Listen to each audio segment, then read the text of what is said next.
नमस्कार, स्वागत है आपका न्यूज 18 पंजाब हरियाणा हिमाचल में। मैं हूं आपके साथ कुसुम रावत। बुलेटिन की शुरुआत एक बड़ी खबर के साथ करेंगे। आईपीएल में मुंबई ने तोड़ा दिल्ली का दिल।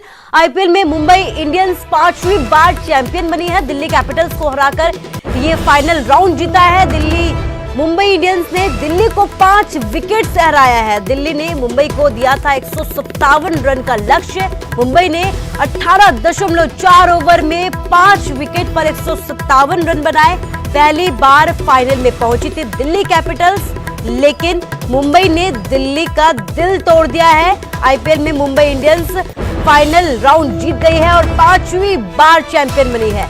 दिल्ली कैपिटल्स को हराकर ये खिताब जीता है। मुंबई इंडियंस ने दिल्ली को 5 विकेट से हराया है, तो बड़ी कामयाबी मुंबई के नाम लगी है, जहां पर आईपीएल में खिताब जीता है, विनर बनी है, लेकिन दिल्ली कैपिटल्स को हरा दिया है। और बड़ी बात यह है कि 5वीं बार चैंपियन बनी है मुंबई। 5 विकेट से हराया है। 157 रन का लक्ष्य दिया था मुंबई ने, लेकिन मुंबई ने 18.4 ओवर में ही सिमटा कर रख दिया दिल्ली को।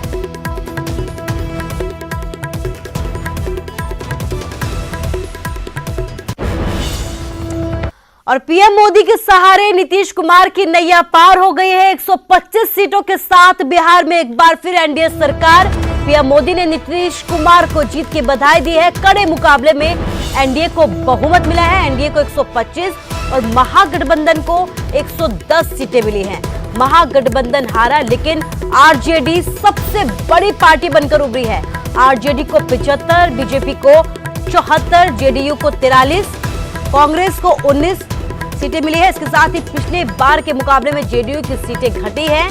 बीजेपी को बढ़त मिली है इन चुनावों में। तो ये चुनाव खासा दिलचस्प थे और नतीजे भी उससे ज्यादा दिलचस्प नजर आए। लेकिन बड़ी बात यह है कि पीएम मोदी के सहारे आखिरकार बिहार में नीतीश कुमार की नैया पार हो गई। 125 सीटों के साथ बिहार में एक बार फिर से एनडीए सरकार।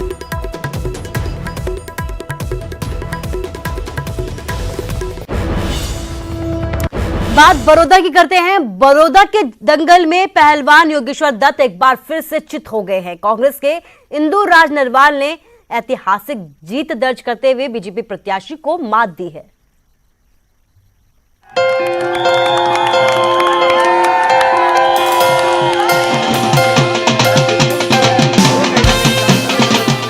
ढोल नगाड़ों की आवाज, मिठाई, जीत के नारों के बीच गर्मजोशी से इंदुराज नरवाल को गले लगाते कांग्रेस सांसद दीपेंद्र हुड्डा।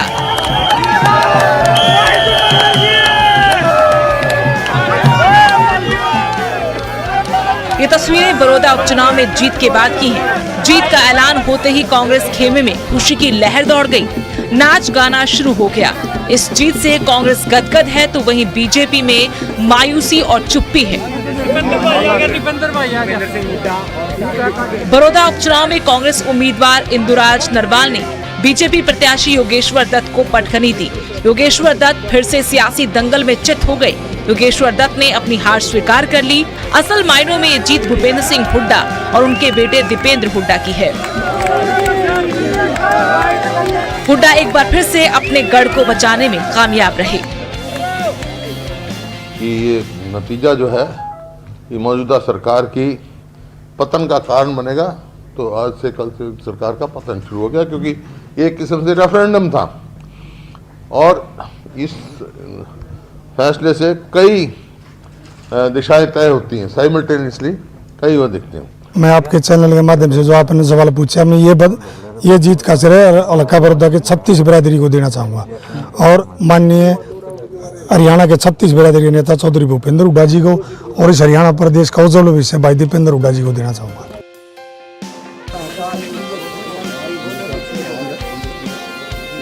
बीजेपी जेजेपी सरकार ने इस चुनाव को जीतने के लिए एड़ी चोटी का जोर लगा दिया। मुख्यमंत्री तक गांव-गांव गए, वोट की अपील की, लेकिन जीत कांग्रेस की हुई। बीजेपी प्रदेश अध्यक्ष ओपी धनखड़ ने तो ये तक कह दिया कि योगेश्वर दत्त की हार अभिमन्यु के वध की तरह है। इसमें कोई ऐसी बात नहीं है कि जिसमें हम ये कहे कि वो बड़ा परिवर्तन हो गया। जैसे अपन पीटी परेड में कहते हैं जैसे थे, तो पूर्ववत कहते हैं संस्कृत में जिसको, ये कांग्रेस की सीट थी, कांग्रेस के पास रह गई। बल्कि भारतीय जनता पार्टी की वोटें बढ़ी हैं, अच्छी परफॉर्मेंस दी है, अच्छा चुनाव लड़ा है। बड़ौदा के मतदाता ने बीजेपी और इनेलो को नकार दिया। योगेश्वर दत्त ने अपनी हार स्वीकार करते हुए साथ देने के लिए लोगों का आभार जताया। तो सर लगता है कि क्या जेजेपी पार्टी ने सपोर्ट नहीं किया वोट बैंक जो क्या कमी वजह क्या है? वजह कमी कहाँ रही? लगातार दूसरी हार। कमी आप नहीं बता सकते क्योंकि ये जनता फैसला होता है। हमने अपनी तरफ से मेहनत की, खूब मेहनत की है और आगे मेहनत करते रहे। तो जीतने वाले उम्मीदवार को बधाई देना चाहेंगे? बधाई दे के आए हम अभी उनको बहुत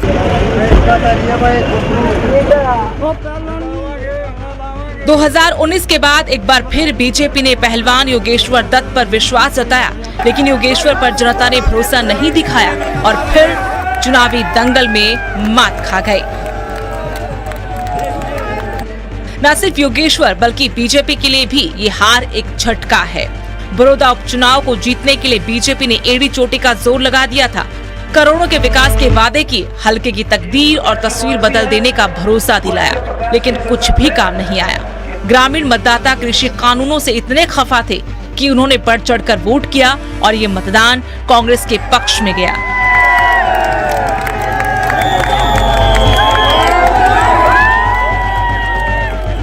लेकिन कांग्रेस के लिए भी जीत एक तरफा नहीं थी। भूपेंद्र हुड्डा ने अपना गढ़ बचाने के लिए खूब पसीना बहाया और कृषि कानूनों के मुद्दे को भी खूब भुनाया। वहीं इनेलो के उम्मीदवार जोगेंद्र मलिक की फिर जमानत जब्त हो गई, जबकि इस बार अपना जनाधार बढ़ाने के लिए इनेलो सुप्रीमो ओम प्रकाश चौटाला भी चुनाव अभियान में उतरे, लेकिन इनेलो अपने जनाधार को नहीं बढ़ा पाई और इंदुराज नरवाल ने बड़ौदा में बाजी मार ली। Bureau report, news 18।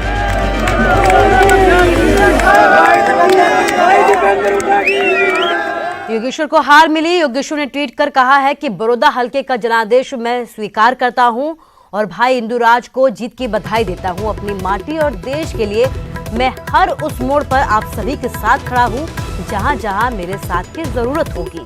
साथ देने के लिए एक बार फिर से सभी का धन्यवाद और आभार। योगेश्वर दत्त का ट्वीट आपके सामने। तो वहीं सीएम ने भी ट्वीट किया है। बड़ौदा में योगेश्वर दत्त की हार पर सीएम ने ट्वीट कर कहा है कि बड़ौदा में अथक परिश्रम करने वाले हरियाणा भारतीय जनता पार्टी के प्रत्येक कार्यकर्ता को मैं नमन करता हूं।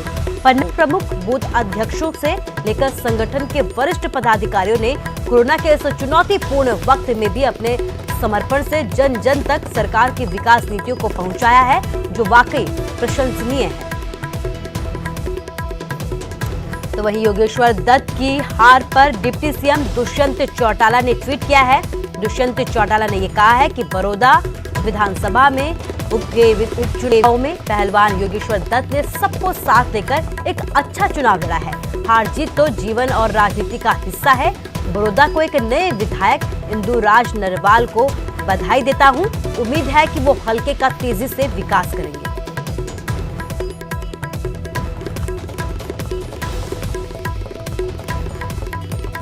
और चलिए बात हिमाचल की करते हैं। धर्मशाला में होगा हिमाचल का शीतकालीन सत्र। 7 से 11 दिसंबर तक ये सत्र होगा। इसके साथ ही जयराम कैबिनेट की बैठक हुई जिसमें अहम फैसले भी लिए गए हैं, लेकिन शीतकालीन सत्र पर सबसे अहम फैसला लिया गया है। शीतकालीन सत्र के दौरान होगी कुल 5 बैठकें। आज से 25 नवंबर तक सभी शिक्षण संस्थानों में छुट्टी का ऐलान किया गया है।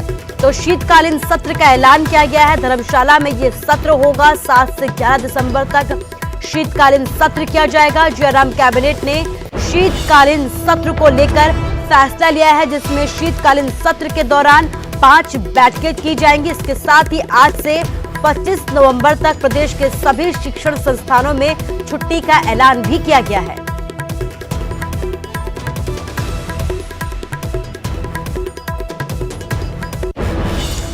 और चलिए बात करते हैं बवाल की, हाई वोल्टेज ड्रामे की। हाई वोल्टेज इसलिए क्योंकि एक महिला ने बीच बाजार में जो बवाल काटा वो किसी ड्रामे से कम नहीं था।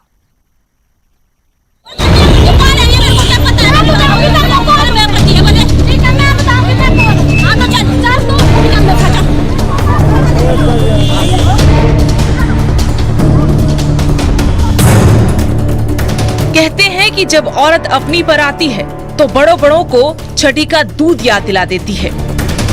अगर यकीन नहीं आ रहा तो ये तस्वीरें देखें।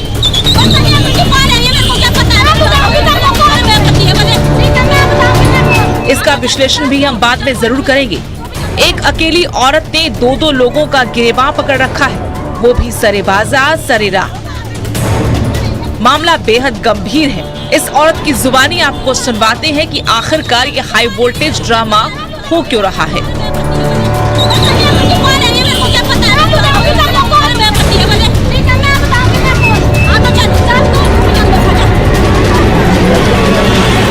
अकेली औरत ने दो लोगों के गिरेबान पकड़ रखे हैं। धक्का मुक्की हो रही है, लोग तमाशबीन बने खड़े देख रहे हैं। आप भी ये खबर देखें और कयास जरूर लगाएं कि दरअसल ये हो क्या रहा है। लोग चुप और औरत इतनी गर्म क्यों? डर भी इन दोनों लोगों के चेहरे पर साफ नजर आ रहा है। दरअसल ये खबर हिमाचल के मंडी शहर के चौहाटा बाजार की है, जहां एक महिला ने अपने पति को दूसरी महिला के साथ पकड़ा। महिला को पति के चरित्र पर पहले से ही शक था, लेकिन आज उसे रंगे हाथ पकड़ लिया। इसके बाद महिला ने अपने पति और दूसरी महिला को गिरेबान से पकड़कर हंगामा करना शुरू कर दिया और मौके पर किसी ने तस्वीरें अपने मोबाइल कैमरे में कैद कर ली। इसके बाद सोशल मीडिया पर वायरल हो गई।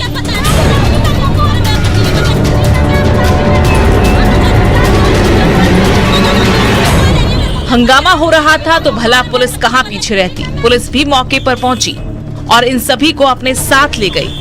इसके बाद किसी तरीके से मामला रफा दफा हुआ, लेकिन सरे बाजार इस तरीके से हाई वोल्टेज ड्रामा करने पर कार्रवाई जरूर कर रही है।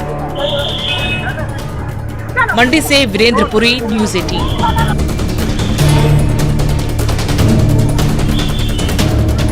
और अब खबर पलवल से है। पलवल में बीजेपी नेता बताकर एक महिला ने बुजुर्ग दंपति के साथ पहले तो धोखाधड़ी किया और उसके बाद उन्हें जान से मारने की धमकी तक दी। क्या है पूरा मामला, इस रिपोर्ट के जरिए देखिए। वो जो कहती है तो हमारे गवाह बनो, जबरदस्ती तो गवाह बना रही है। वो हमें अंगूठा लगवा ले गई झूठो हम पे। और बेटा हम तो अपनी मेहनत मजदूरी करके नहीं खावे, हम तो देश परदेश पर ही जो करके नहीं। बेटा वो हमें बाको जो डरेगा भी हमें मार जाएंगे तीनों जने। यूँ धमकी दे रही है मार के आएंगे तुम्हें जेल में पहुंच जाएंगे हम। बेटा हम तो घबराए डोले हमारे तो चैन ना पड़ने का। महिला ने बहुत ही शातिर तरीके से बुजुर्ग दंपति से अंग्रेजी में लिखे एफिडेविट पर साइन भी करवा लिया। ये एफिडेविट सरकारी मकान के लिए नहीं बल्कि किसी केस में गवाही को लेकर था, जिसका इन दोनों से कोई लेना देना नहीं है। और बहुत ज्यादा प्रेशर डाल रहे हैं तो हमें मर गए धमकी जाए। ट्यूबवेल पे आते रहिए मतलब फिर मैं दूसरे रब तो का दम दे दिया उसने तो आज पता ही ना क्या धमकी देती, क्या चाहती है वो? चाहती है अब तुम्हारी हम तुम्हें मजबूत नहीं है तुम्हें दिया बंद करवा दें, तुमको छोड़ेंगे नहीं। कोई साइन वाइन करवाएंगे इंग्लिश के पेपरों पे? हाँ इंग्लिश के पेपर पर करवा देगा। उनसे बचना मैं वो पढ़ के सुनाया उसने कुछ ना कुछ। इतना ही नहीं, ये शातिर महिला और उसका बेटा दोनों बुजुर्गों को अब जान से मारने की धमकी दे रहा है। इसलिए दोनों ने पलवल में आकर मामले की शिकायत पुलिस को कर दी है। इस संबंध में हमारे को एक कंप्लेंट 28/10 को प्राप्त हुई थी कि एक मुकेश चौधरी और उसका लड़का जो है रिंकू वो हमारे घर यहाँ आए थे और हमारे को मकान प्लाट दिलवाने और मकान बनाने का लालच उन्होंने दिया था कि हम सरकार से तुम्हें प्लाट दिलवा देंगे और मकान बनवा देंगे। तो एक एफिडेविट उन्होंने लिया हुआ था और मेरे से उसने हस्ताक्षर करवा लिए। लेडीज से पूछताछ करी तो इसमें हमने मुकदमा दर्ज करा, इन्वेस्टिगेशन चल। और अब बात करते हैं कोरोना की। कैबिनेट मंत्री भारत भूषण कोरोना की चपेट में आ गए हैं। भारत भूषण आशु की रिपोर्ट पॉजिटिव आई है, कोरोना रिपोर्ट पॉजिटिव आई है। लुधियाना के डीएमसी अस्पताल में दाखिल करवाया गया है। 2-3 दिन से बुखार की शिकायत थी, जिसके बाद अस्पताल में दाखिल करवाया, कोरोना का टेस्ट करवाया तो रिपोर्ट पॉजिटिव आई। भारत भूषण आशु की रिपोर्ट जो है वो पॉजिटिव आई है, जिसके बाद लुधियाना के डीएमसी अस्पताल में उन्हें दाखिल करवाया गया है। आपको बता दें कि एक बार फिर से कोरोना का कहर बढ़ने लगा है, मामले सामने आने लगे हैं। इस बीच कैबिनेट मंत्री भारत भूषण आशु भी कोरोना की चपेट में आ गए हैं। उनकी कोरोना रिपोर्ट पॉजिटिव आई है। इसके बाद उन्हें लुधियाना के डीएमसी अस्पताल में दाखिल करवाया गया, जहां उनका इलाज जारी है।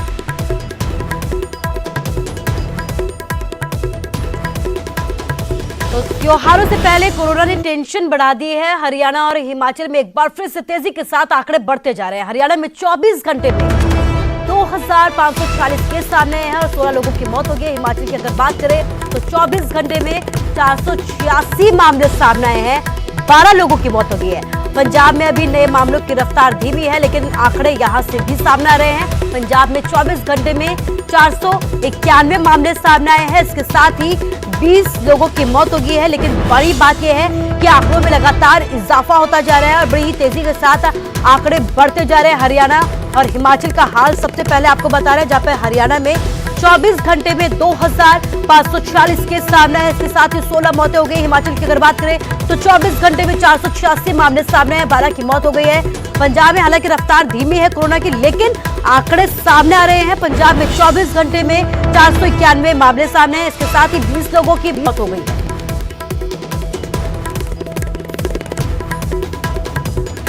दिल्ली से सटे रोहतक की आबो हवा भी अब जहरीली हो गई है। हवा इतनी खराब हो चुकी है कि लोगों का सांस लेना यहां पर दूभर होता जा रहा है।